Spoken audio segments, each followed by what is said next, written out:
Sorry, I'm going to start now. Yes, we should go. Before I call the Honourable Member for Malden to move the motion, I would like to inform members that the Parliamentary Digital Communication Team will be conducting secondary filming during today's debate. Sir John Whittingdale to move the motion. Thank you, Dame Siobhan. It's a pleasure to be serving under your chairmanship this morning, and I'm grateful for this opportunity to debate the police's use of live facial recognition technology, a debate which I have to say I believe is somewhat overdue. Dame Siobhan, if you were a fan of Hollywood movies, you would think that according to the Bourne Ultimatum or Spooks, there is widespread use of facial recognition technology as MI5 and CIA tap into CCTV cameras across London, and that this is commonplace. I don't believe that is correct. I hope it is not correct. But it is the case that facial recognition technology is being used more and more by police forces. It was first used in 2017. It is now commonly used by the Metropolitan Police and by South Wales Police, and now by my own police force in Essex, who purchased 2 vans in August and now use it regularly. So on the 4th of October last month, I accompanied police officers in a deployment in Chelmsford High Street, and I have to say they were hugely helpful in explaining to me exactly how the technology was used and the controls in place, which was very important.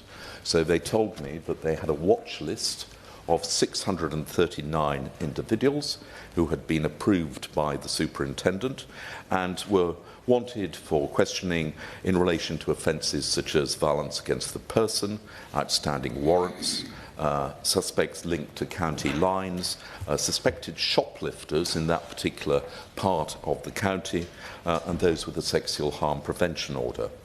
In the course of around 30 minutes that I spent with them, they recorded 1,500 faces of people who passed by.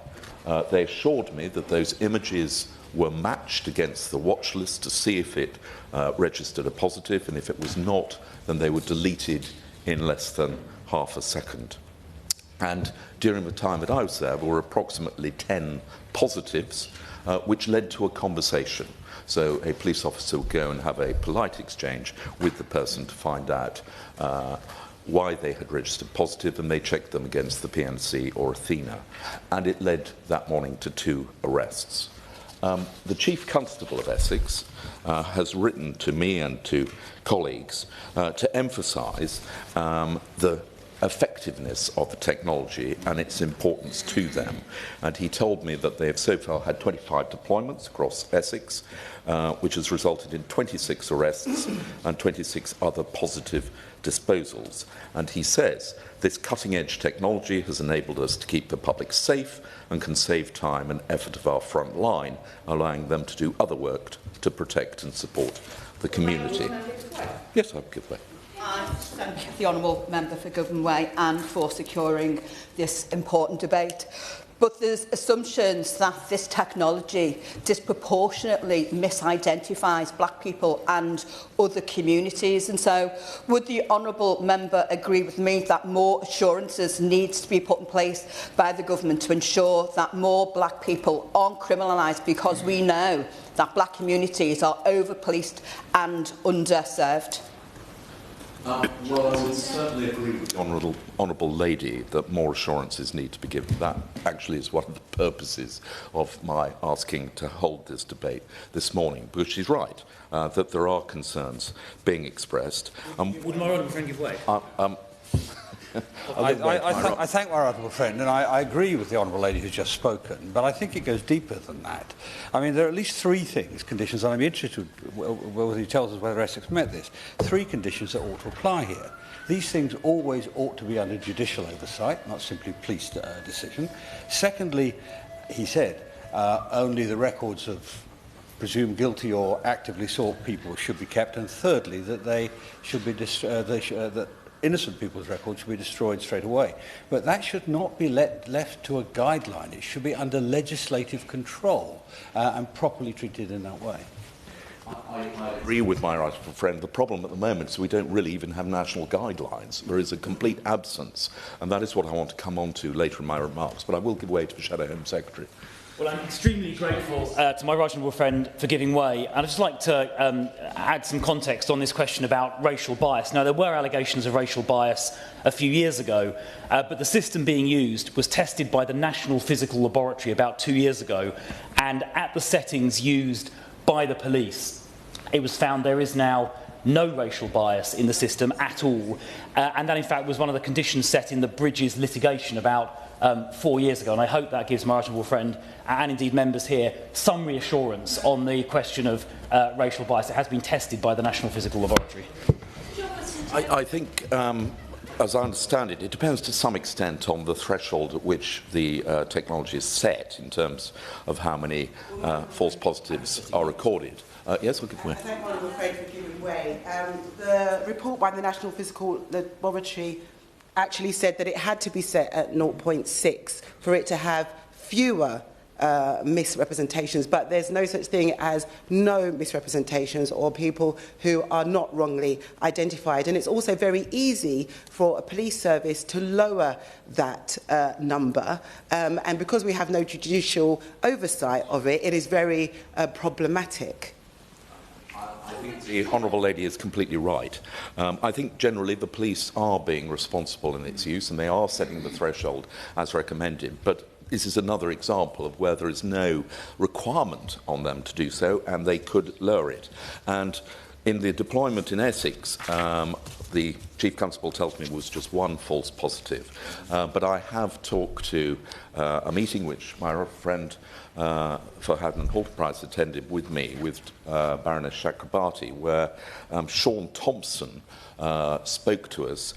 He is an anti-knife community worker who was held by the police for 30 minutes and forced to provide all sorts of identity documents as a result of a false positive.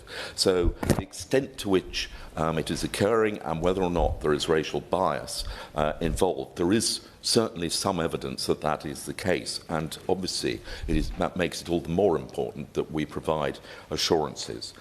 Now, we have heard from a number of the campaign organisations who are concerned about the use, and they vary in the extent to which they believe it is a legitimate technology. Big Brother Watch has described live facial recognition technology as constant generalised surveillance, and has said it is indiscriminately subjecting members of the public to mass identity checks, and that it undermines the presumption of innocence. Liberty have gone rather further than that. They say creating law to govern police and private company use will not solve the human rights concerns or the tech's inbuilt discrimination. They go on, the only solution is to ban it. I don't agree with that, because I think there is clear evidence that it does have a real benefit in helping the police apprehend people who are wanted for serious offences. But as I say, one of my major concerns is the lack of any clarity in law about precisely how it should be used. And I'm grateful to the House of Commons Library on this point, who have provided advice. They say there is no dedicated legislation in the UK on the use of facial recognition technologies. Instead, its use is governed by common law, by an interpretation of the Police and Criminal Evidence Act, although that act doesn't mention actual live facial recognition technology, and also there is some case law, such as the Bridges case. But even in the Bridges case, the Court of Appeal found that the current policies do not sufficiently set out the terms on which discretionary powers can be exercised by the police, and for that reason do not have the necessary quality of law. Of course. I thank my friend for giving way. Some police forces in the UK take the view that GDPR has reach in this area. Does he have a view on that? Well, My right friend has anticipated my next point extremely effectively. I was Minister at the time of the passage of the Data Protection and Digital Identification Bill, which doesn't cover live facial recognition technology. But at the same time, my friend and colleague, the Shadow Home Secretary, was the Minister for Policing, and he made a speech about how valuable live facial recognition technology was. So I did actually seek advice about how this fitted in with GDPR. And the advice that came back following consultation with the Information Commissioner's Office was that there is no blanket approval by the ICO for the use of LFR technology, and essentially it should be judged on a case-by-case basis, but there were expectations on the part of the ICO that data protection and privacy should be respected. And they went on to say that the use of LFR can be highly intrusive, and there may be future uses of the technology that will require updates, but that they are monitoring it closely. Well, that is only partially reassuring. So essentially, the ICO recognise that it could be in breach of data protection and are monitoring it, but there is no clear guideline to assist the police or anybody else in precisely how it should be used. And I'm grateful to Handley Gill, who are legal consultants, who wrote to me yesterday, and they are involved in advising a number of people about the legality of this technology. And they said it is undesirable for individual chief officers and PCCs to have to engage in the wide-ranging review and preparation of the necessary documentation, and that a move towards a common national approach and choice of technology provider would secure efficiencies and also enable closer monitoring to ensure their efficacy and lawfulness. And we do need to take account, although we are no longer bound by European Union law, nonetheless the European Union have brought in much more stringent controls than exist here. And again, I'm grateful to the House of Commons Library, who point out that... I will. Thank you, Chair.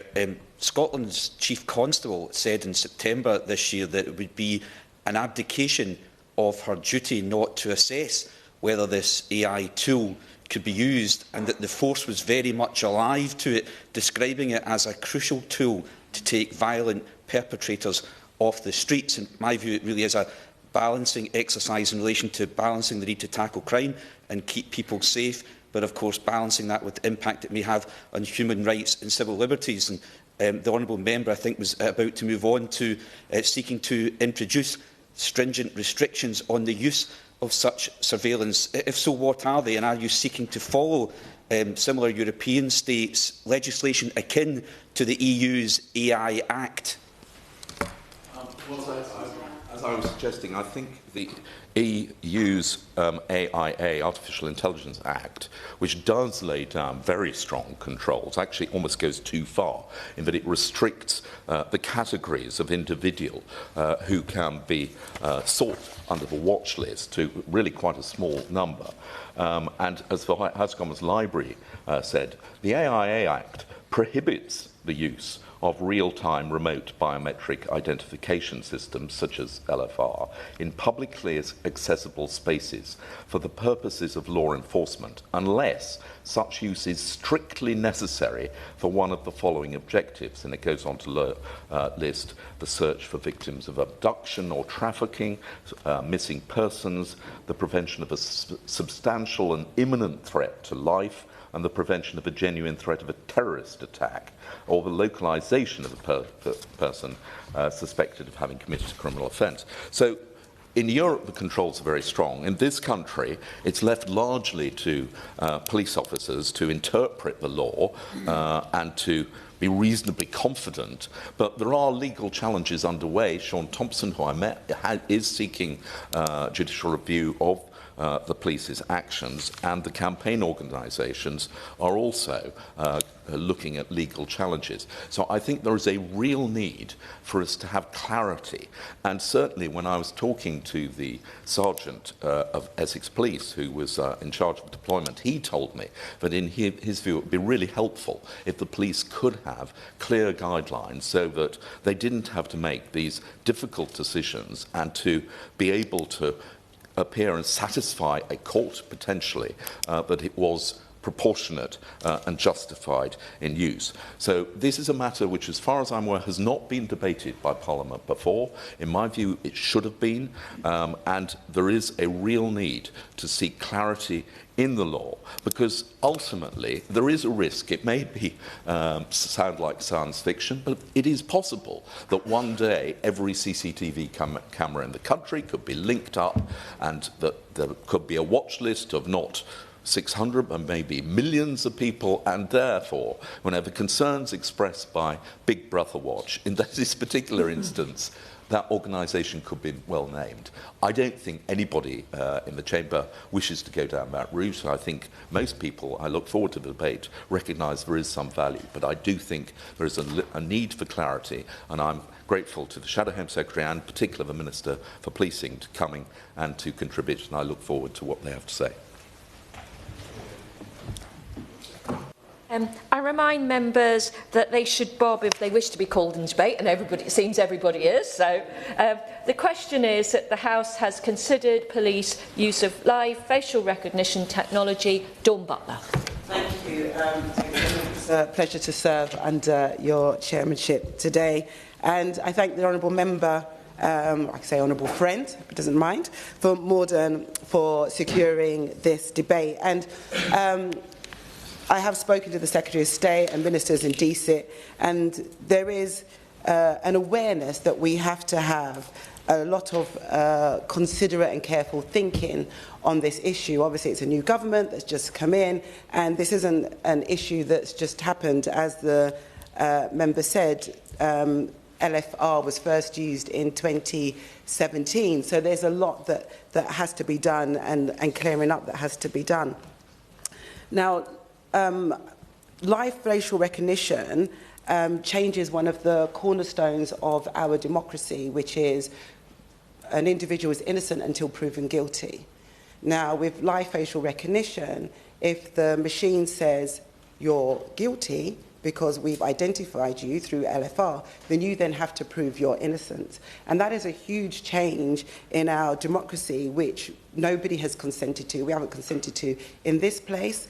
And as we police by consent as society, that is something that should really worry us all. And absolutely. Thank the Honourable Lady for giving way, and I'm looking forward to this debate and concluding it for the opposition later. But on this question about changing the burden of proof or undermining this concept that someone is innocent until proven guilty, it absolutely does not change that. What it does is it gives the police a reason to stop somebody and then check their identity to see if they are or they are not the person who is wanted for a criminal offence. It certainly doesn't provide evidence upon which a conviction might be secured. And in fact, it's no different from the police stopping anybody because they're suspicious about somebody. And in fact, this is a lot more accurate than stop and search, about which I'm sure the Honourable Lady has views. So all this is a tool to enable the police to stop somebody and check their identity to see if they are or are not the person who was wanted. It certainly doesn't undermine that very important principle that a person is innocent until proven guilty.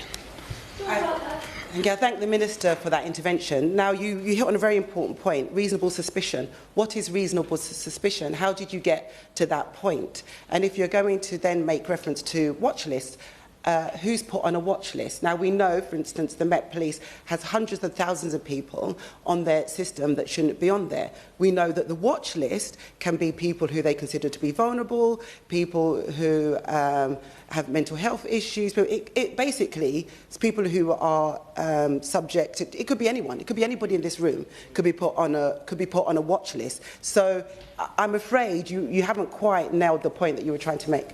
I'm very much on the Honourable Lady's side on that argument, partly because, we are a country where It is not normal to stop people and ask for their identity cards.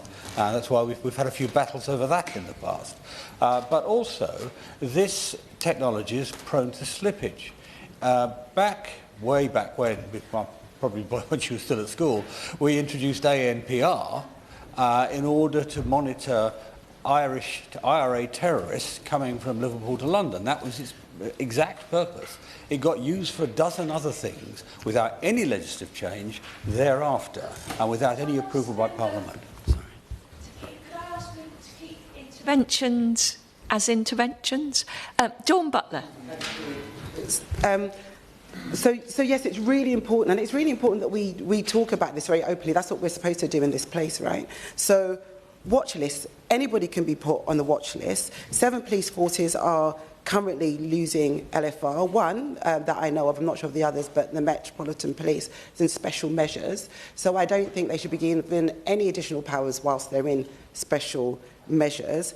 And the thing is this, is that we know very little about the software or what's in the black box that's developed by these systems. What we can look at is the outcome. And we know the outcome does not identify especially black women's faces very well, or black and Asian people very well. There's a lower identity threshold of those people. So that is a concern. And it's also really interesting that even set at 0.6, a police super spotter is more accurate than the LFR. So you've got specialist police officers that spot people very quickly. They are more accurate than the system. So it comes a case where a police service is trying to prove that what this system that they've bought is value for money. And that would mean that you can imagine a police officer at 0.6 not getting many hits, lowering it to 0.5 so they can get more hits, which then in turn will mean that more people are misidentified. And so there should be regulation around this issue. And taking away somebody's liberty is one of the most serious things we can do in society. So we need to think very carefully if we're going to introduce something that accelerates that. So, and really, it is good that this is the first time that we're kind of having this debate. And as the member for Malden has said, the EU only permits LFR in cases where, first of all, prior judicial authorisation, and when they need to locate a missing person, for instance. And that, I think, is something that we need to consider. And I'm going to say this, I like technology. I'm very much into our civil liberties. We need to protect our digital rights as human beings and individuals. I love technology. I used to be a coder. But I think as we rush to do this, because people get excited, and I say, Madam Chair, that there are 4 people really in this debate. That reminds me of 4 of my mates when we go out clubbing. Bear with me. When we go clubbing, you've got the person who will stay at home. They're not bothered. They don't care. They stay at home. So you've got the people who don't care about this. It's going to happen. It's going to happen. Let it happen. You've got the person who will come, but they're a little bit moany. Do you know what I mean? They'll come. They don't really like the music, but they'll come anyway because they don't want to miss out. And you've got the person who's completely drunk on it all. Give it to me. I'll take everything. Completely drunk. There's people who will just love anything to do with technology and say, look, let's just throw it all in the mix and it will all be fine. And there's me. And I'm the person that likes the music, likes the food, but I need to keep sober to make sure everyone gets home safely. And I think in this debate around AI, we need to be sober to make sure that everybody gets home safely, and that when we roll out AI, that we roll it out in a way that is fair and compassionate and in line with our values as British citizens. Thank you. Jim Shannon. A real pleasure to speak in this debate, and can I first of all thank the Honourable Member for Malden for leading today's debate on the issue of live facial recognition technology. After making a confession to the House, Madam Chair, I'm not technically minded. I can just about use that phone for text messages. Can't do much else with it. When it comes to TikTok and Facebook and X and all those other things, I'm not even sure what they all are. But the fact is, my staff do all that. So anything you see in that there is because of I okay it, but they put it out. Even if I'm not technically minded, I understand the necessity to have technology advance in place, and also it can be used to benefit our police and criminal justice system. So when it comes to advancements and the necessity for them and the reason for them, I'm fully in support of that. But I think what everyone has said, and the honourable lady who spoke beforehand is absolutely right to identify some problems that there would be with the system. So whenever I make my contribution, I'll be in favour of the facial recognition technology, but also very, very much focused upon the need to have a system that doesn't infringe human rights. I'm very happy to, yes, of course. Would you agree with me just on the point he's making, that paramount has to be our concern for the wider population and individual safety? That's paramount. But allied with that are the necessary safeguards that have to be built in so that safety doesn't rule out and infringe upon personal liberties of people who haven't done anything wrong and are unlikely so to do. Totally agree with that, and that's the thrust of where I'll be coming from in relation to my contribution.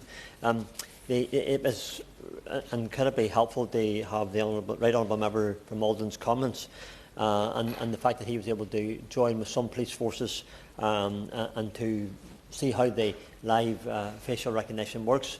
I understand this was the 13th use by the Essex Police of the technology, having previously been deployed, Madam Chair, in Harlow and Southend and Clacton.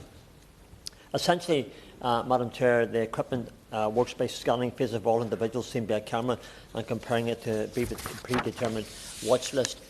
As my friend, the Right Honourable Member for East London Derry, referred to, safety is paramount. That's a critical and the reason for doing it. I'm also speaking on human rights issues all the time, Madam Chair. You know that personally, and many others in this chamber will know that as well.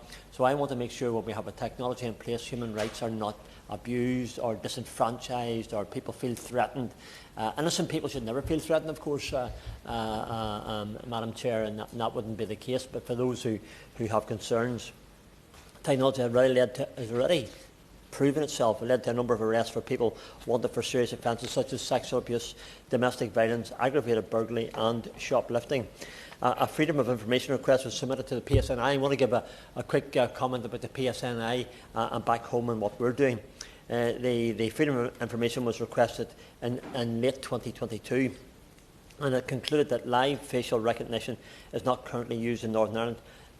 And the honourable gentleman who did an intervention, I was quite aware of what he said, because that's the same place as we are in Northern Ireland as well, because the PSNI have concluded within this FOI that it is their intention to explore fully the potential of facial recognition technology, and that a working group was to be established in late 22 in conjunction with the PSNI stakeholders.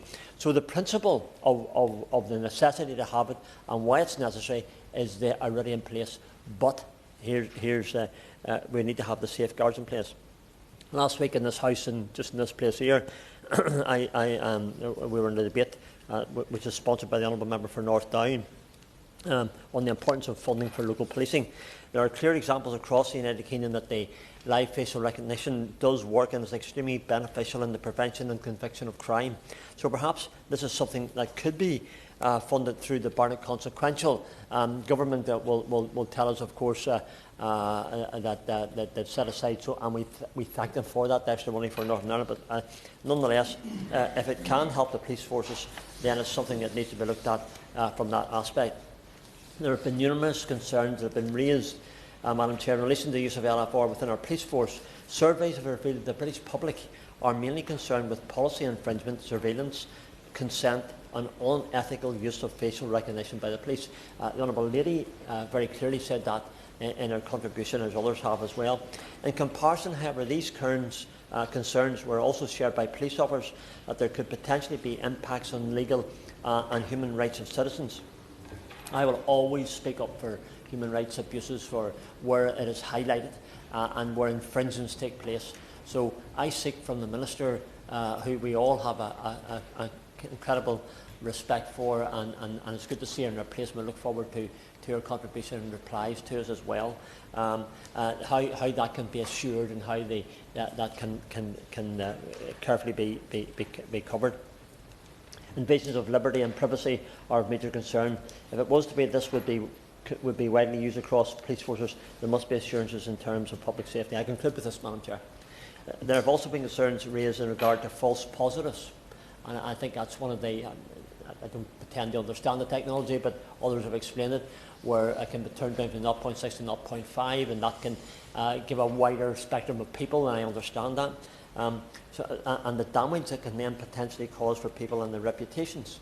Reputation is everything for many people, and it should be as well. Should this be trialled in the likes of Northern Ireland or indeed in Scotland, assurances must be made that the algorithms are correct and that people are identified correctly. So I support it with that proviso. Thank you. Bel Ribeiro-Addo. Madam Chair, for your most merciful chairpersonship. I'd like to thank the Honourable Member for Walden for bringing this very crucial debate forward. And I have many concerns, like many others have, about live facial recognition technology, many of which have already been raised, but I'm going to focus my remarks on the room for error and the potential impact that this will have on already dwindling public trust in police, particularly amongst Black, Asian and ethnic minority citizens, raising similar points to my honourable friends, the member for Liverpool Riverside and Brent East. Now, live facial recognition technology compares live CCTV images with those already on the police database and others taken from open source, publicly available imaging sites. We all know this. But this is a deeply flawed plan which can result in serious mix-ups. A simple mislabeling on an image database could result in the wrong person being stopped, resulting in a potentially traumatic experience with the police. Now, I can illustrate my point with a short anecdote of something that happened to me a mere few months after I was elected to this House. My honourable friend, the member for Battersea, was speaking in the chamber. BBC Parliament miscaptioned her as the member for Brent East, and when they spotted this, both members took to Twitter to point out the mistake. In their haste to cover the story, the Evening Standard incorrectly used a picture of myself instead of the member for Battersea. I hope everybody's following. And in their apology to all three of us, they suggested that Getty Images, who they had taken the image from, had labelled most of my pictures since I'd been elected as the member for Battersea. Now, since then, to avoid embarrassment, it seems most of the publications now use pictures of me looking like a constipated walrus. But their reason for this is that, and I quote, they can be sure it's me, and they want to avoid any further embarrassment. Now, of course, whilst problematic, this is a far more trivial example of what can happen when images are mislabeled. But if humans can make these errors, the technologies they create obviously can. And if online sources are going to be used as part of the image database, then it's almost inevitable that images will be mislabeled and innocent people will be subject to needless run-ins with the police. Questions around the numerical similarity score that is used to determine matches also ought to be raised. We already know that facial recognition data has racial bias. That is, it's deeply flawed when attempting to identify people with darker skin tones, just as Getty Images is, and the Metropolitan Police's own testing of its facial recognition algorithm identified disproportionately higher inaccuracy rates when attempting to identify people of colour and women. People of colour are already disproportionately stopped and searched at higher rates, and the use of potentially flawed technology will only serve to increase the rate at which ethnic minorities are stopped, searched and possibly even incorrectly detained, further dampening trust in the police amongst these communities, which we know needs to be resolved. And if any member thinks that I'm exaggerating the potential of misidentification, I'll tell you this. In 2023, Big Brother Watch found that over 89% of UK police facial recognition alerts wrongly identified members of the public as people of interest. That's 89%. And what benefits in that case does this technology bring? This technology is now being used in my own borough, in Lambeth, including within my own constituency, and on a number of different occasions. And as far as I've been made aware, it hasn't produced a substantial number of results. So, our constituents are effectively being placed under constant surveillance. The very notion of their presumed innocence, which sits at the heart of our justice system, has been undermined, and the cutting-edge technology has not produced substantial results. With some 6 million CCTV cameras in the UK, which all have the potential to be converted into facial recognition cameras, we are veering dangerously close to becoming a police state with levels of surveillance that would only be deemed acceptable in the most authoritarian of dictatorships. I believe that our liberty and our security can coexist, and it's not a matter of those who have nothing to hide, have nothing to fear. It's a matter of the basic principles of freedom and privacy. This begins to draw into question what such surveillance is really here for. Is it here to keep us safe, or is it here to monitor us 24/7? Now, most members of this House would undoubtedly, and I hope, protest at the idea of police randomly stopping members of the public to check their fingerprints or other DNA against databases just for a possible match. So why should we look at this intrusive, automated biometric software any differently? Thank you. Shoka Adam. Thank you, Madam Speaker. It's a real pleasure to speak under your chairmanship, and I'd like to congratulate my honourable member for Malden. And I agree with him wholeheartedly that this debate should be taken further into the other chamber as well. It is said that technology is a very useful servant, but can be a very dangerous master. I am certain, and many of my colleagues already have made a robust case for the use of this technology, and undeniably, it can be very, very useful. But I'm extremely concerned that we must proceed with caution, because my constituency of Leicester are already or are in the process of wanting to use this technology, and we must ensure there is watertight legislation before we proceed. My main concerns are accuracy.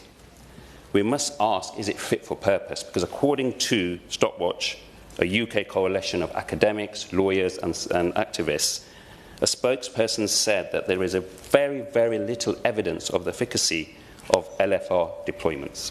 In fact, in the first 6 months of this year, in deploying this technology, they found that for every that they stopped an average of one person every hour, 55 minutes. And after that, a person was arrested every 2 hours. And the data showed, concurring with my colleague, that over 80% of those arrests were not necessary. And I know my honourable member here said that the police have polite conversations, but polite conversations are different meaning to different people. Secondly, equality and non-discrimination. We already know a black person is 4 times more likely to be stopped, as we are now. This technology has been shown to exacerbate any racial profiling. In fact, it is shown that it disproportionately misidentifies women, people of colour, and even disabled people. And that is a real, real concern. And thirdly, as mentioned by a majority of the people here, my colleagues here, is an attack on our civil liberties. The European Court of Human Rights earlier this year ruled against Russia after it was claimed to have used LFR technology to locate and arrest a protester on a Moscow metro system. That is extremely frightening. And China has been accused of perfecting a version of facial technology that can single out and track members of the the repressed Muslim community, the Uyghur community.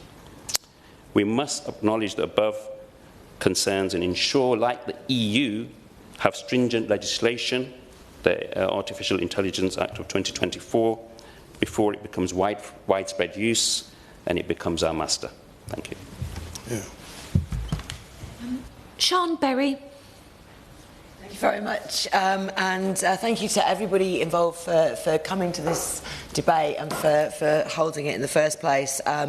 This is an issue I've worked on for many years in my previous job. I attended and observed the first deployments by the Met Police many years ago now of live facial recognition, and since then I've seen the gap between its wider and wider uses and the lack of legislative basis just grow wider and wider all of the time. In that time, many, many thousands of people have had their personal data captured and used by police when there was absolutely no reason, no business for the police to have anything to do with them. We've seen many, many people misidentified, but the accuracy question isn't really my main concern here. I think its unlegislated use is incredibly worrying.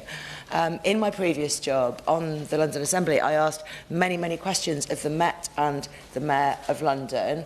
I asked for watch list transparency, and I didn't get it. I saw the initial promises of, oh, it'll be very transparently used, we'll communicate it, and no one will have to walk past it without knowledge that it's going to happen.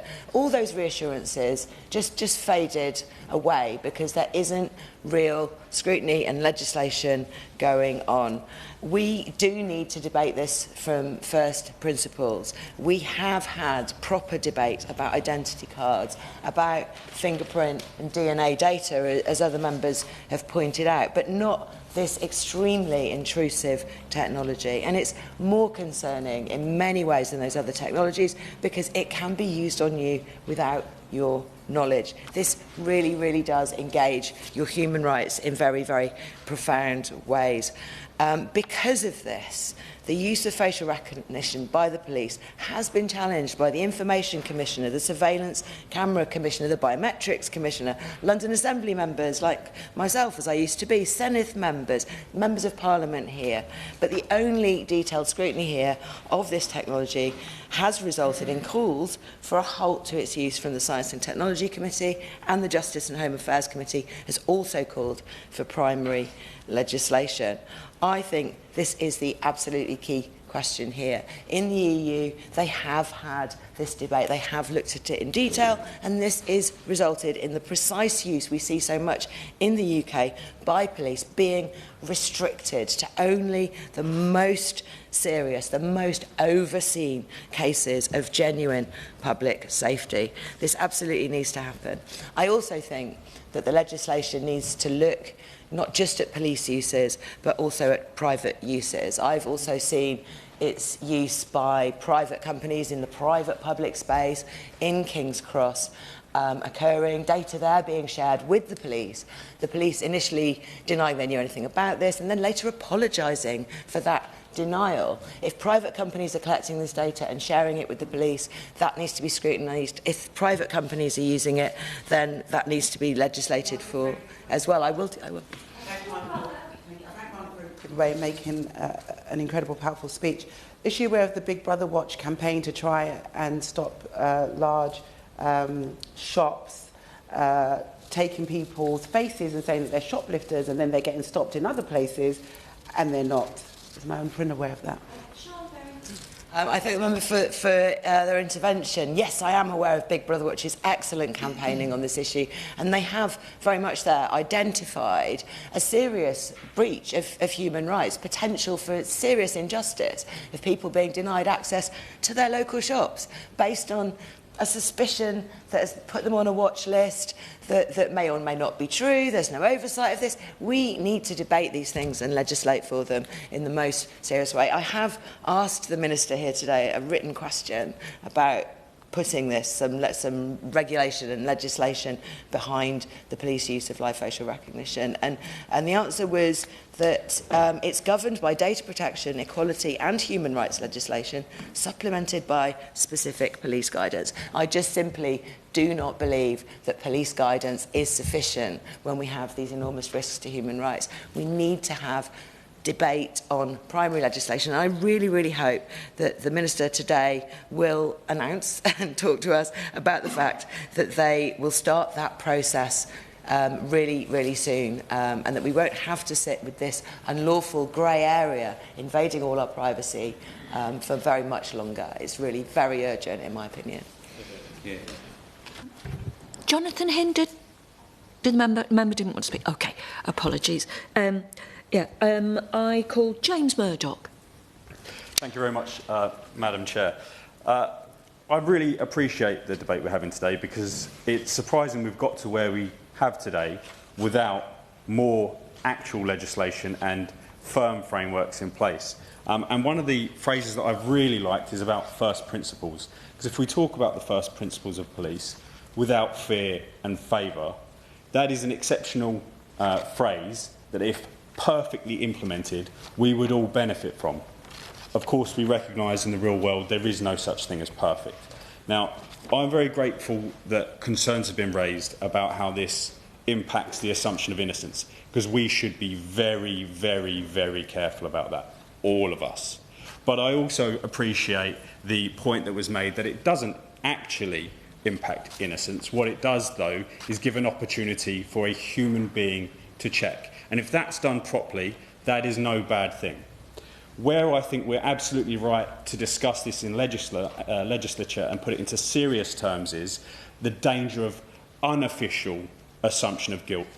Taking your example of the local shopping centres, perhaps this hasn't been escalated to the police, it hasn't been escalated to the courts, but what has happened is some local security officers have all seen the same cameras, it's gone round on the radio, and now a gentleman or a lady out with her children doing her weekly shop cannot suddenly get in and do what she needs to do.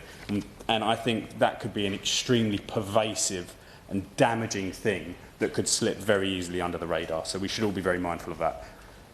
My next point I would just like to touch on very briefly is transparency.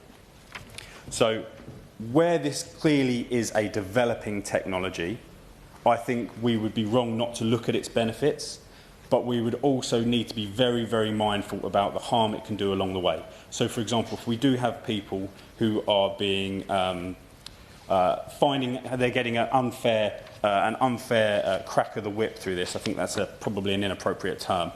In fact, very. But if there are people who are suffering from this, then we want to not only nip it in the bud, but be very, very, very direct at being open with the failures there, so we can adjust that. Please. Thank you. Is my honourable friend aware that especially black people, black men, are 8 times more likely to be stopped and searched by police? Under Section 60, it's 35 times more likely to be stopped and searched by the police than their white counterparts. And so what this does is it accelerates, when you have technology, it then accelerates discrimination that's already in the system. Yeah, absolutely, absolutely. I could see how this is... If we put this like this, if any of us were to turn up at a social event and then unexpectedly find a very large swarm of police, I think that would all give us a moment's pause for thought. What we need to be very careful of is that this is not a more pervasive version of that, but that is our constant existence without us even being aware of it, because it's attached to every CCTV camera. And going back to the transparency point, if there are issues with how this is being implemented, we have to be open and frank about that so we can fix it. So if there are issues, and I agree there absolutely could be, then we definitely want to be on the right path. Please. Would you agree with me that this could really further alienate minority communities, like we have seen with the Muslim community and the Prevent strategy, which they feel very, very unfairly targeted, and can cause further division and mistrust with the police? Thank you very much for the intervention. What I would say is this is all about the first principles of without fear and favour. And if there's any example where that's failing, regardless of whether it's in local behaviour or if it's in a broader introduction to a new technology, then we need to be very open, transparent and mindful of it.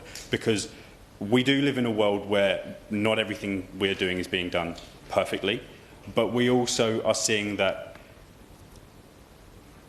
there are some communities with problems, and perhaps that those problems are not being tackled in the most beneficial way as well. So I don't want to get into the deep part of it, because I'm not an expert and it's extremely sensitive, and I do recognise that. But the way I think we can tackle that is with transparency. And to go back to the excellent analogy that was used at the start of this about this being a night out, I completely agree that I think in terms of where we lie on this, yeah, I'm up for it. Let's just make sure we can all get home safe. But the more we discuss this, the more I think probably the appropriate camp to be in is I could be tempted out, but let's make sure we like the destination. So I'll leave that there, and I thank you very much all for your time. Mohammed Iqbal. Thank you, Madam Chair. It's a pleasure to serve under your chairship. I thank my honourable friend, the member for Malden, for securing this important debate. Whilst researching and whilst sitting here to hear that LFR has been in use since 2017 without any specific legislation in place to control its use, and to protect our civil liberties is quite frankly shocking. And it's 7 years too many without legislation. The use of real-time facial recognition in the United Kingdom, whilst I agree this technology promises enhanced security and efficiency, it also raises significant legal and moral concerns with severe adverse consequences for our society. And as an ex-software test manager, I am extremely concerned that private companies who are profiting from their technology are allowed to self-regulate and to confirm the efficacy of the products that they sell. And the police are guided by these companies in how to use these tools and to rely on the report of their efficacy to take further legal action against innocent civilians. So the technology operates by capturing and analysing biometric data, which is highly sensitive and personal. The legal framework for its use, as has been mentioned, is complex and at times insufficient. The UK Data Protection Act 2018 and the General Data Protection Regulation provide some safeguards requiring that data processing be fair, necessary and proportionate. However, the lack of specific legislation for facial recognition technology leaves huge room for misuse and overreach. The deployment of this technology without explicit consent undermines several of our fundamental rights, some of which have already been mentioned. The first, the right to privacy. The constant surveillance and collection of biometric data without explicit consent infringe on an individual's privacy rights. This is particularly concerning when the technology is used in public spaces without people's knowledge. Second, the right to freedom of peaceful assembly and expression. The use of facial recognition can deter individuals from participating in protests or public gatherings due to the fear of being monitored or identified. This undermines the fundamental rights to assemble and express opinions freely. The right to non-discrimination. As has been mentioned, facial recognition systems have been shown to have higher error rates for people of colour, women and younger individuals. This bias can lead to disproportionate targeting and wrongful arrests, exacerbating existing inequalities and discrimination. And finally, the right to data protection. The collection, storage and processing of biometric data must comply with data protection laws. Inadequate safeguards can lead to unauthorised access and misuse of personal data. Examples have been cited by my honourable friend from Leicester South about how this technology is used in Russia and in China. And we also know it's extensively used in Israel as part of its apartheid regime and occupation of the Palestinian people. The violations highlight the need for strict regulation and oversight to ensure that the deployment of facial recognition technology does not infringe on fundamental human rights. It subjects individuals to constant surveillance, often without their knowledge, eroding trust in public institutions. The ethical principle of autonomy is compromised when people are unaware that their biometric data is being collected and analysed. Regarding its efficacy and its unreliability, I cite some examples. In 2020, the Court of Appeal found that South Wales Police's use of facial recognition technology was unlawful, breaching privacy rights and failing to adequately assess the risks of individual freedoms. Moreover, the technology's accuracy is not infallible.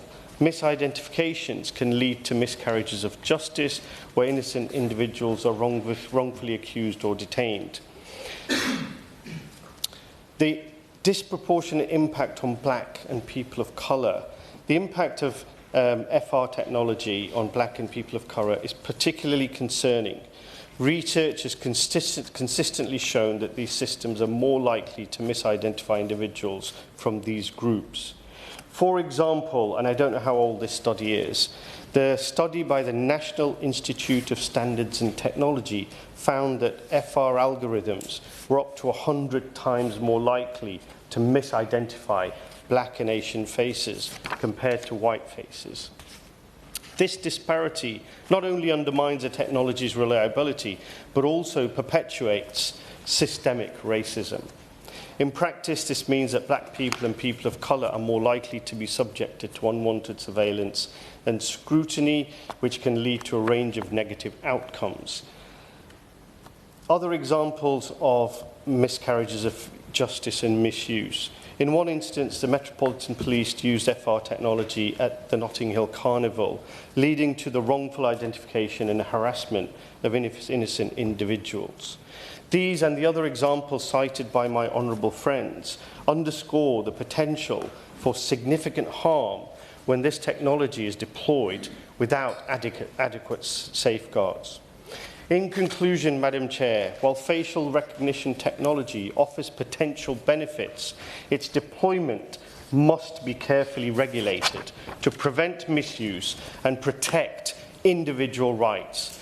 The legal framework needs to be strengthened to ensure that the use of technology is transparent, accountable, and subject to rigorous oversight.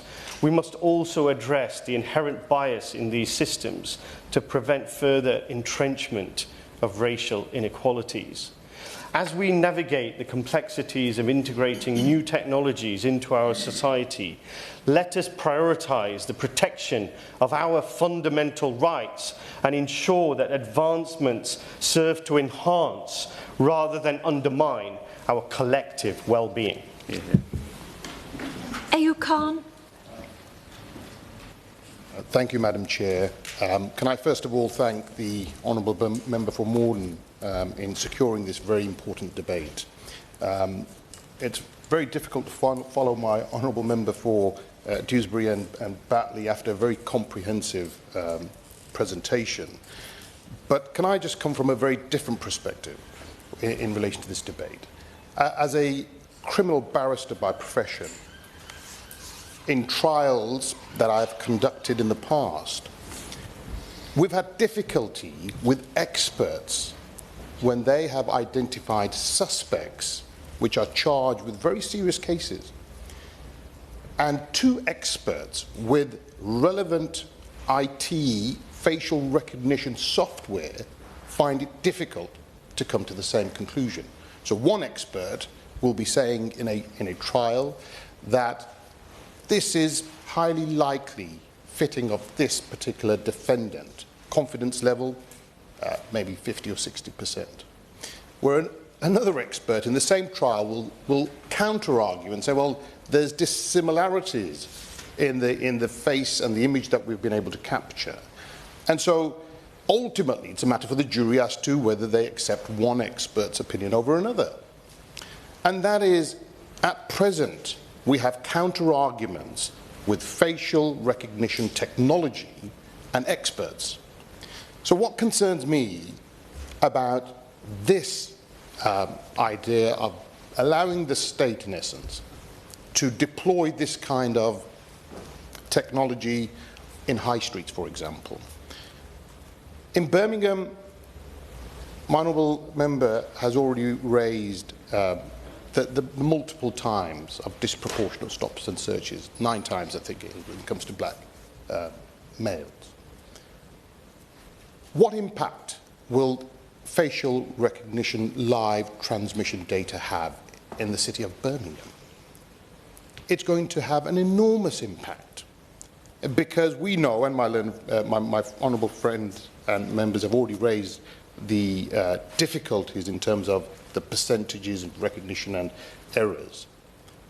But the distrust that we have in Birmingham, with young men in particular, and the police, it's a challenge already.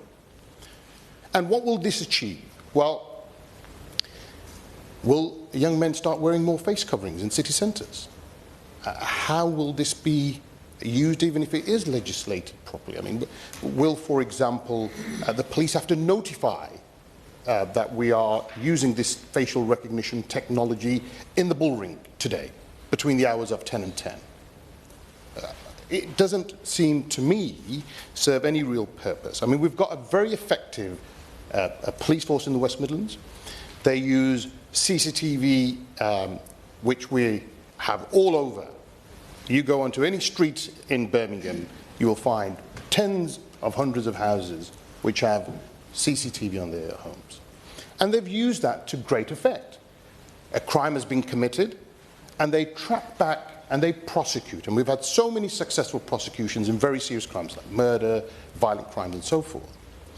But this technology being deployed is simply going to create enormous problems and divisions. As I say, there are already problems with how minority communities feel when they are stopped and searched. And I think my honourable member for Morden said in the trial, 10 people or thereabouts were stopped, 1 to 2 being identified. That's 10% which have been identified. Now, I'm sure as technology develops further, that may increase in percentage. But at present, I don't see how this technology will assist at all. Criminals that operate know very well how to avoid detection, and face coverings will become the norm. Other than surveillance, this achieves very little, and I certainly do not see how it will assist in detection. And I will say this, my honourable member from across this room mentioned the very simple parallels which she drew. What would the public think about DNA and fingerprints stop and search on a busy high street? Well, come into this police van, please, and can we just simply have your fingerprints and your DNA? People would be outraged, and rightly so. And this would almost legitimise police officers approaching, in particular, young men. And we know that it's not just limited to black, it's people of colour, women and children will be subject to this, and we know that there's errors. And so, in my view, I think the private rights of society and the freedoms that we have will simply are simply far greater than this technology, which I do not see how it will assist in the form of any deterrence, because I think people will just simply, as I say, use face coverings and all sorts. But that's my contribution. Can I call seeing no other backbenchers who wish to contribute to the debate, can I call the Shadow Minister? I call Bobby Dean, the Liberal Democrat spokesperson. Thank you, Madam Chair. And thank you again to the member for Maldon for bringing this debate forward. It's quite shocking to know that this might be the first proper debate we've had in this place on this particular topic. We've discussed whether we think live facial recognition technology is a legitimate tool, and if so, under what circumstances and what controls we should use it on. And I think it's clear from this room today that there are many, many doubts, and so that we should probably be thinking about halting the use of this technology until we've cleared up those doubts. Let me start with one of the first concerns, and it was articulated really well by the member for Brent South around discrimination.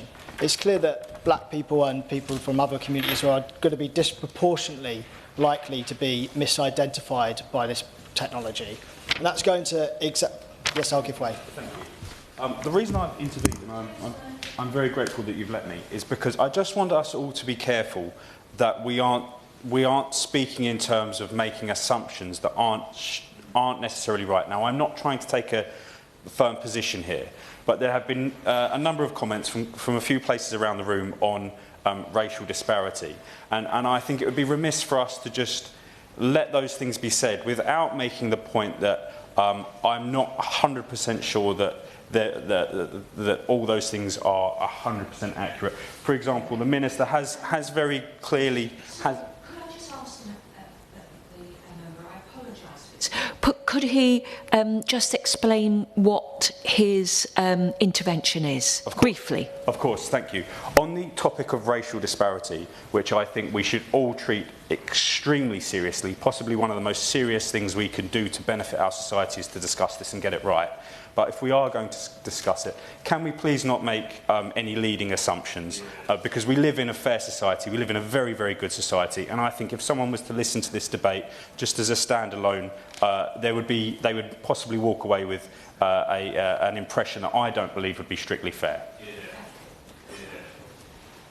I thank him for the intervention, but I think the evidence is quite clear in this area. So somebody may watch this debate and have doubts, but if you look into the research, it is quite clear. And it exacerbates, and it... Of course, yeah. For giving way.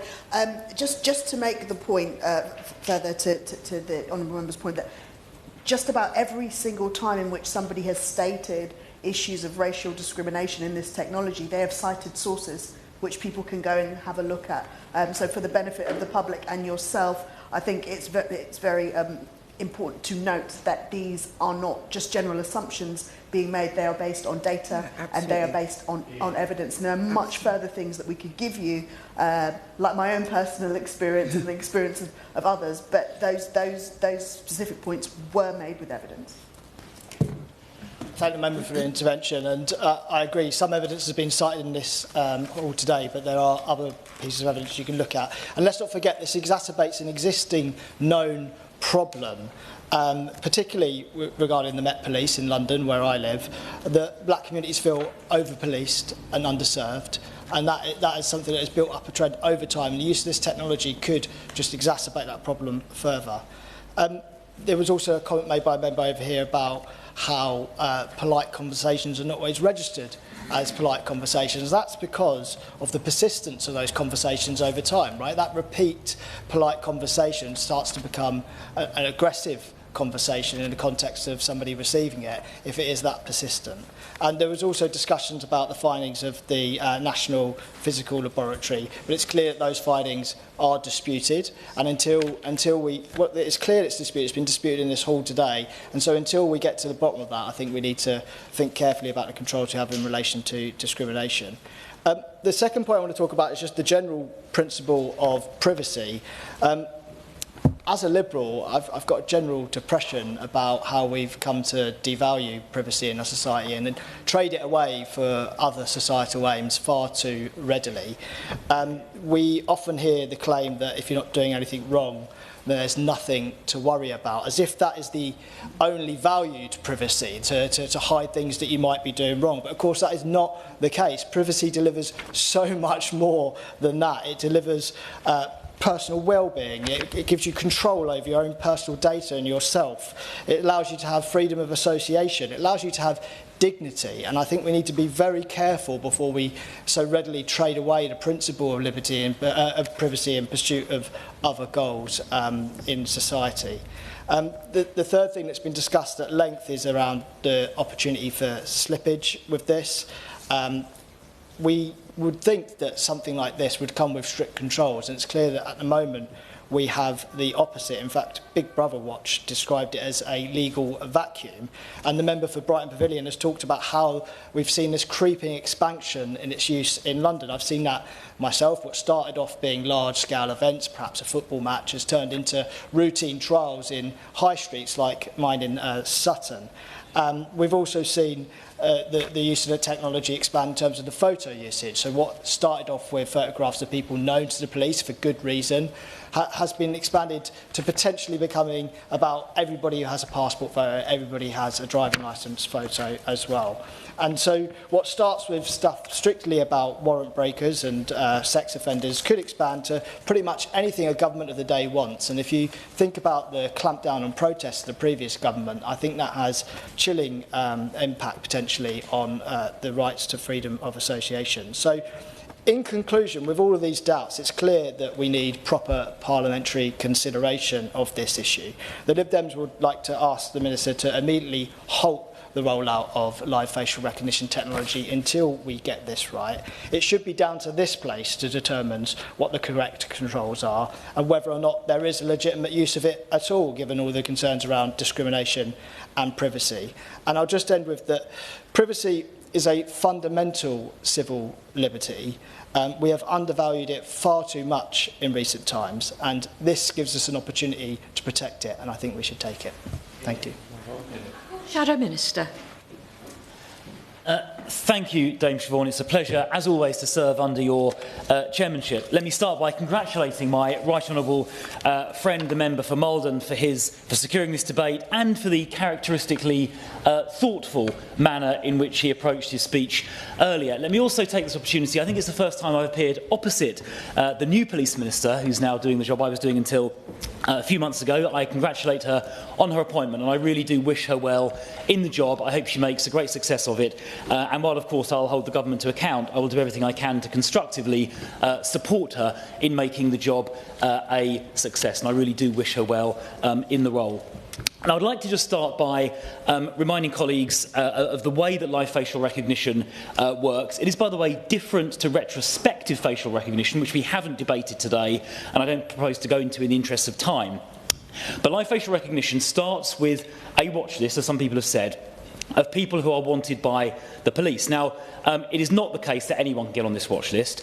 The watch list generally comprises of people who are wanted for criminal offences, often very serious criminal offences, people who have failed to attend court, and people who are registered sex offenders where the police want to check up that they're complying with their conditions. As people walk down the high street, they're then scanned typically by a CCTV camera on a van, a mobile van, and then compared to the watch list. Now, the vast majority of people are not on the watch list, as you would expect, and their image is immediately and automatically deleted. So anyone walking by, not on the watch list, the image is deleted instantaneously. Where the person is on the watch list, the police will stop them and ask them if they have any form of identification. Now, to be very clear, no one gets convicted on the basis of that facial recognition match. So it is not overturning the presumption of innocence. And of course, if on stopping the person it turns out they're not the person on the watch list, obviously they carry on their way. But if they are the person on the watch list, obviously a normal criminal investigation will follow with the normal standards of evidence. Just very quickly, yeah. Just on that point, automatic deletion of data. So there have been many examples, and the one I can remember is Google Incognito browsing mode was meant to be very private. Only you saw where you went, and then nobody else did. And they were found to be storing that data and have been legally challenged and prosecuted for breaching GDPR or privacy. So companies telling you things are immediately deleted is not always true. It's a good point to raise. We've got to make sure that these operating procedures are adhered to, and I'll come on to that a little bit later. But to be absolutely clear, if someone is identified as being a match, then there is a normal criminal investigation conducted, to the normal criminal standards. Nobody is convicted on the basis of this evidence alone. Now let me, or indeed this evidence at all, let me come on now to the question around racial disparity. Now, when this technology was first introduced about 7 years ago, there were reports, accurate reports, that there was racial bias in the way the algorithm at the time operated. Now, the algorithm has been developed a great deal since those days, and it has been tested definitively, but since then, by the National Physical Laboratory, which is, first of all, the nation's premier testing laboratory. It is the gold standard of testing, and it has been done relatively recently. And I'll just read for the committee's benefit what the results of that were. The NPL, the National Physical Laboratory study, found that when used at the settings maintained by the police, the 0.6 the member for Brent Central referred to earlier, there was, and I quote, no statistically significant difference in the facial recognition technology's accurate across different demographic groups. In other words, the technology as it is being used today, not 5 years ago, where there were issues, not 5 years ago, but today, certified by the National Physical Laboratory, there is not any racial bias at the settings used. Just quickly, yeah. But when you look at it in terms of how many people, because statistically, like 0.5% or whatever, I can't remember the statistics, still results in somebody being stopped, misidentified. So the misidentification rate, the court case, the Bridges court case, said, I think, a standard of a 1 in 1,000 false positives. So for every 1,000 people stopped, 999 are the people they think it is, and 1 is misidentified. I think the system in practice is actually delivering, from my recollection, the Minister may have more up-to-date figures, is running at about 1 in 6,000, which is an extraordinarily high rate of accuracy. It is much more accurate than a regular stop and search. Now, a regular stop and search, where the police officer stops someone and searches them for drugs or a knife or something, about 25 to 30% of those are successful, about 70% therefore are not successful. The equivalent figure for live facial recognition to that 70% for a regular physical stop and search is 0.02%. That is to say that this technology is 4,500 times less likely to result in someone being inappropriately stopped than a regular stop and search. So it hugely, by 3 orders of magnitude, reduces the likelihood of someone being improperly stopped and searched. Now, in terms of the use of this on the ground, at my request, I asked for this to be particularly tried in the centre of Croydon, which is the borough that I represent in Parliament. And over the last 9 months or so, it's been deployed on a relatively regular basis, kind of once a week, something like that. And I believe the Minister was supposed to go down there this morning to have a look, and I certainly encourage her to go again as soon as she's able to. So over the last 9 months, it's been deployed on a number of occasions, probably about once a week, something like that. And by the way, when it's used, someone made a point about, do you know about it? Yes, one of the guidelines is there must be public signage displayed telling the public that this technology is in use. Now, over that period of time in Croydon, it has resulted in approximately 200 arrests of people who would not otherwise have been arrested, including for things like Class A drug supply, grievous bodily harm, fraud, domestic burglary, all kinds of offences. But it has also included a man who had been wanted for two rapes, dating back to 2017.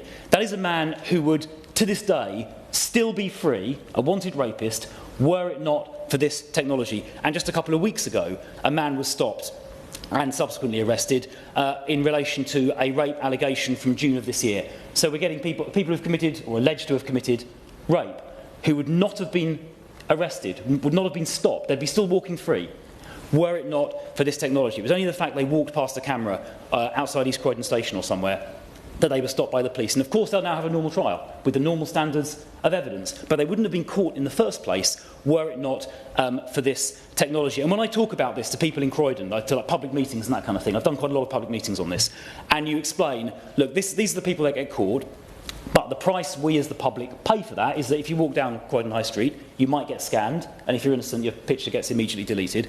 By and large, the overwhelming majority of the people in Croydon, the public that I've spoken to about this, think that this is that is a reasonable trade-off. Now, there should, of course, be protections. I mean, members, starting with the Right Honourable Member for Malden, have quite rightly said there should be guidelines, there should be rules and procedures around this. Now, it's not true to say that this is a complete sort of vacuum as far as rules and regulations are concerned. There was a court case in the Court of Appeal that others have mentioned called Bridges in 2020, and that looked at the way that South Wales Police were using this between, I think, 2017 and 2020. And they found that there were some ways that the South Wales Police were using this technology that were not appropriate, that broke things like data protection, privacy, and other rules. And that court case, the Bridges court case, set out in case law some of the guidelines that had to be adhered to in order for this to be lawful. And it was things like the public signage, the rate of accuracy that I've referred to, the having no racial bias, and those kind of things. So that exists in case law. Secondly, there are guidelines. The College of Policing has published, I do hope I'm not taking your entire speech here, Minister. The College of Policing have set out guidelines in their authorised professional practice, which are national guidelines, which the police are supposed to stick to. So there is guidelines available out there for police to adhere to. Now, there is an argument or a debate to be had about whether for the sake of clarity and for the sake of democratic accountability, we in Parliament should set something out more formally. And that is, I think, a point that the Honourable Member for Malden made. I think there is some merit in doing that, in clarifying at a national level where these guidelines sit. But I wouldn't go as far as Europe, because if we did, those rapists would not have been arrested, for example. And I'd also just be careful about making sure any legislation is flexible enough to accommodate changing technology. So using primary legislation may not be the right thing, but perhaps a regulation-making power so things can be kept up to date from time to time might be a more sensible approach. In the meantime, while we consider it, I strongly urge the Police Minister not to halt the use of this technology. It is arresting criminals as we speak, particularly in Croydon, but elsewhere as well, who would not otherwise be caught. And I would urge her to continue supporting the police to roll it out. There was I think, some money allocated in the budget for this current financial year to continue developing this technology. And I would very much welcome an update from the Minister on whether that money is still being spent in the current financial year. I do hope it hasn't somehow been snaffled by the Treasury in a misguided cost-saving effort. I apologise for intervening on the Right Honourable Member, but just looking at the time, whether I'm sure members would like to hear from the Minister. Well, no one more so than me. So on that note, I will just conclude by saying this is an important technology. It is taking people off the streets who would otherwise not be caught, and the Minister has my support in continuing its rollout and deployment. Minister. Thank you, and it is a pleasure to serve under your chairmanship today, Dame Siobhan. And I want to start, of course, by congratulating the Right Honourable Member for Maldon for securing this debate on such an important subject. And I am grateful to him and all the other Right Honourable and Honourable Members who have made thoughtful and insightful contributions this morning. And I do want to start again by congratulating the Right Honourable Member for Croydon South in his new role. And I know when he held the role that I'm now in, he was very passionate about this subject. And I think that that's demonstrated today by the number of interventions and the contribution that he's made in defence of the approach that the previous government took to this particular policy. And I very much hope that seeing the Shadow Home Secretary in a Westminster Hall debate on this issue, we might see him here again when we debate the many other issues that we have to deal with in policing, around police reform, police accountability. I mean, the list goes on. So I look forward to seeing him again.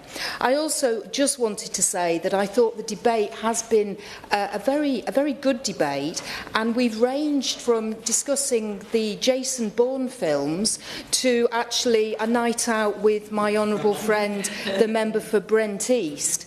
And we've also had excellent contributions from the Honourable Member for Strangford, my honourable friend, the Member for Clapham and Brixton Hill, the Honourable Member for Leicester South, Brighton Pavilion, South Basildon and East Thurrock, Dewsbury and Batley, Birmingham Perrybar, and the Liberal Democrat front bench spokesperson for Carshalton and Wallingham.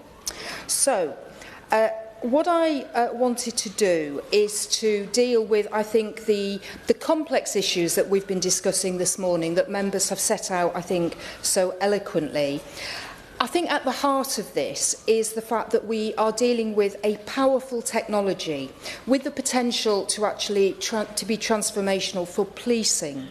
However, some have very legitimate concerns about it, including misidentification, misuse and the effect on human rights and individual privacy. And I agree wholeheartedly that we need to have this proper, informed debate on this subject, both in this House and with the public. And I'm very pleased that we've had the opportunity to start that today. Now, I just want to run through very quickly the current use and benefits of live facial recognition. It allows the police to spot people in crowds, as we've been discussing. It uses live video footage of crowds passing a camera and compares their images to a specific watch list of people wanted by the police. As well as Essex Police that we've heard about, the Metropolitan Police and South Wales Police have been using this technology for a number of years. And in fact, as the Shadow Home Secretary said, I was due to actually go and see one of these deployments this morning, but then this debate came along. So I'm actually going this afternoon to see this for myself. Now, I am told by the Metropolitan Police that between January and November this year, they made over 460 arrests as a result of live facial recognition deployments, including for offences such as rape, domestic abuse, knife crime and violent robbery.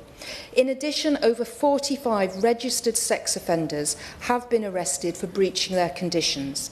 South Wales Police tell me that between January and November this year, they deployed live facial recognition locally on 20 occasions, resulting in 12 arrests.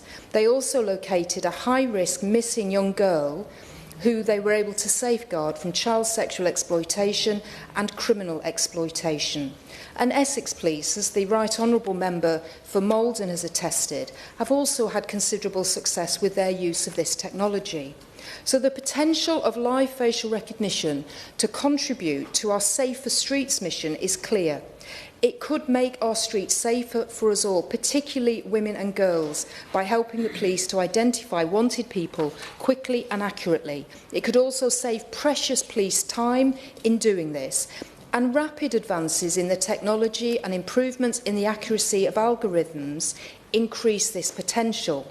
But turning to the concerns, I'm really pleased to hear that the Right Honourable Gentleman, the Member for Maldon, has been impressed by the strict limits that Essex Police have put on their use of live facial recognition, including that narrowly drawn watch list and the immediate deletion of images. But I do note his worries about the lack of the specific legal framework for its use. So I think it's important to be clear on this. Facial recognition is already governed by data protection, equality and human rights law, as well as common law powers and detailed guidance from the College of Policing. But he is right in saying that there is no one specific law that gives the police the power to use live facial recognition. Now, the Ada Lovelace Institute, an independent research institution with a mission to ensure data and AI work for people and society, have written to the Home Secretary to express similar concerns.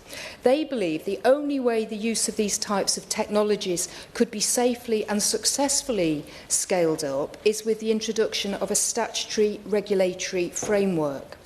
And alongside this, I've been speaking to senior police leaders about this, and I know the views of some is that they lack the specific legal framework, and that's inhibiting the use of the technology and dampening the willingness to innovate. With legal challenges highly likely, it is not surprising that some police forces are reluctant to use it. However, others in policing are keen to emphasise the safeguards that are already in place. For example, they assure me that the police do not keep the biometric data of people filmed during live facial recognition deployments. Watch lists are bespoke, and the police will only deploy the technology where there is an intelligence case to do so. I'm also assured that there will always be a human being in the loop to make a decision about whether to apprehend someone, and this would never be done solely on the basis of a match made by a computer. Now, we know too that this is an area that is subject to a long-standing interest from privacy campaign groups. I am aware of their concerns, as well as previous and ongoing legal actions which have been taken related to the police's use of live facial recognition technology. Potential bias in the algorithms used for live facial recognition system is another frequently raised concern, and questions of course have been raised today about this very point and whether the live facial recognition discriminates against people on the grounds of gender or race. I'm also aware that 65 members of Parliament and peers signed an open letter last year calling for a ban on live facial recognition, and in January the House of Lords Justice and Home Affairs Committee sent the then Home Secretary a report raising concerns and making recommendations on live facial recognition. So, just to be clear, and I just want to remind members again, this government has been in post for, I think, 5 months.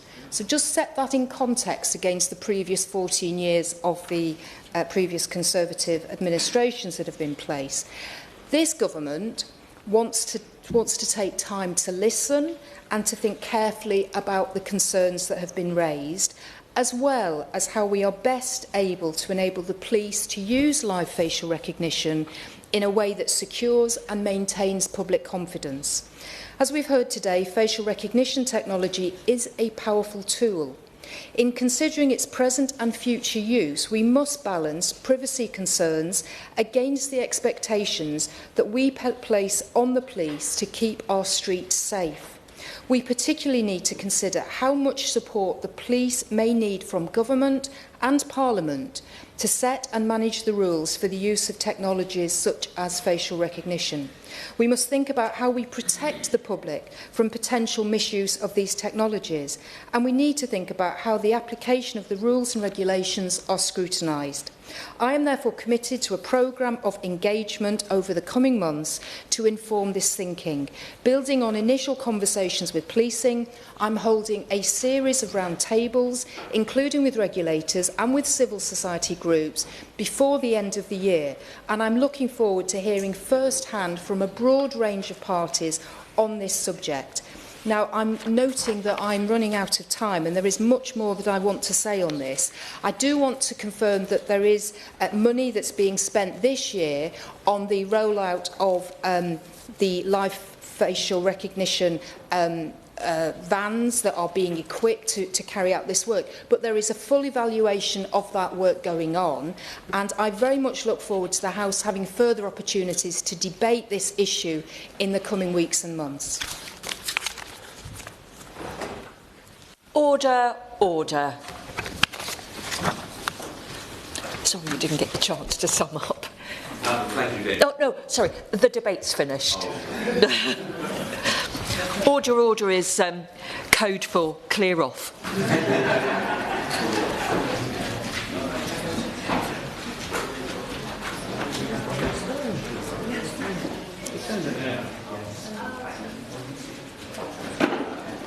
Could members not involved in the next debate please leave?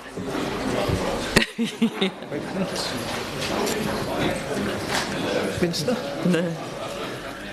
There's quite a few people. Oi.